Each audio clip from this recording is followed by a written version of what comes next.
Good morning, boys and girls, and welcome to the mess hall at Dr. Jet Laboratories. We're in the mess hall today because, quite frankly, the stink bug works, both the eastern and southern wings, are in an unheated area, and currently the temperature is a balmy 49.5 degrees. And quite frankly, Dr. Jet would much rather come to you from his heated mess hall.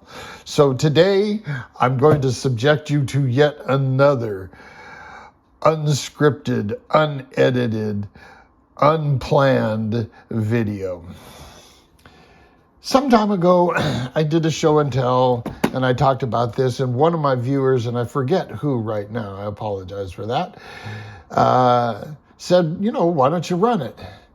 And I thought about it, and it didn't really take a whole lot to get it going, just a new battery and a new battery harness.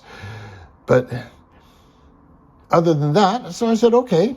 And I took it out and I ran it last Monday. You guys got to see it go. And it goes pretty good. I did lose a drive shaft right off the bat, probably due to its 25-year-old construction. But whatever. So I have repaired that. And the other problem I had, and it's a problem I've had with this hull all along, that I needed to get weight forward. I originally ran a single battery here in the tunnel and, held on with this Velcro here. And I finally wound up taping big, heavy, 1-inch washers up on the bow here to get it to ride right. And it went up on the shelf and never really got addressed and kind of became a closet queen for a while. Anyhow, I got enticed into bringing it out, saw it shortfalling, and said, you know what? If I were to... Sorry, guys. I have a good-looking bronchitis. You might even say it's a cute one. Anyhow.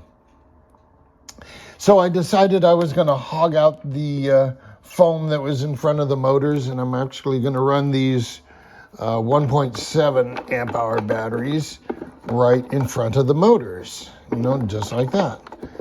Quick and easy. And in fact, I can hold them in with a piece of jam foam.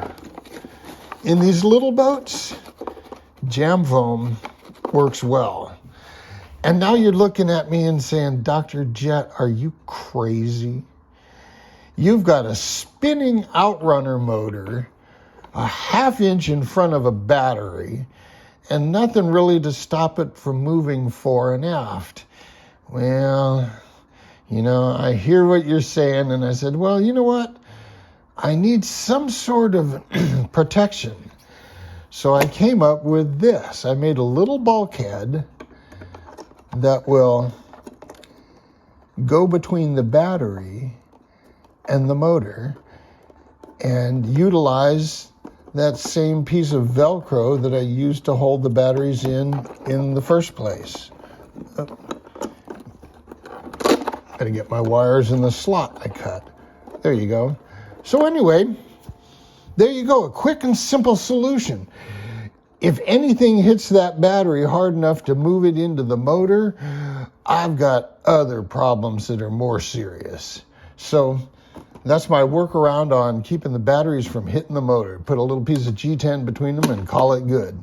So I hope to run this for you next Monday, weather permitting. We've been cold and windy with a little bit of drizzle, and you don't want to go outside. So depending on the weather, I'll take this out and we'll give it a run next Monday. Now, not ready for next Monday, but I'll give you a sneak preview is, let me get a hold of it here. A bat boat. Batman and Robin are getting ready to go on their first mission. Another thing I thought I'd tell you about is this guy, the shrimp boat. Here, let's move this out of the way. Everybody's seen the shrimp boat, but I have one addition to the shrimp boat that I'm sure most all of you really want to see me put in here, and that is a GPS. And look here, boys and girls, it will actually fit in here. In fact, that's where my jam foam goes for the battery. So I have room in here for a GPS. One of the few hauls I do. I mean, you look inside Big B's 42. He could put a dozen of these things and still have room. This is the only boat I have that will fit one. You know, it's like his little 13-inch hydro that he built. Boy, he put a lot of work into that, guys. You put this in there, and that's the whole boat. That's half the weight right there. Anyhow, I thought you'd be interested in that. One more thing. I just got a shipment. When you're mixing epoxy and the like, sometimes you want to thin it out. And if you use drugstore alcohol, you can get 70, even 90% alcohol. But what's the other 10%? The other 10% is water. So what happens is when you mix the alcohol with the epoxy and it's setting up, the alcohol evaporates out of the epoxy, leaving just the epoxy. Or in this case, just the epoxy and the water. If you've ever experienced rubbery epoxy after thinning with alcohol, it's because there's water in there. And this is what I prefer to use. This is oftentimes called anhydrous alcohol, meaning without water, but the 99.9% stuff, you know, that I just don't like the idea of water in my epoxy. It depends on the application, but even so, I mean, eventually the water will evaporate out, but then the epoxy's not as strong as it could have been. Anyway, I think I've touched all the bases. The Micro Scat Cat, we'll get to see it run. This, we'll know how quick it is. This soon come. And the motor for the Mozilla 400 has arrived. So it can go on the board soon too. So I have a pretty full schedule. Until next time, jet out.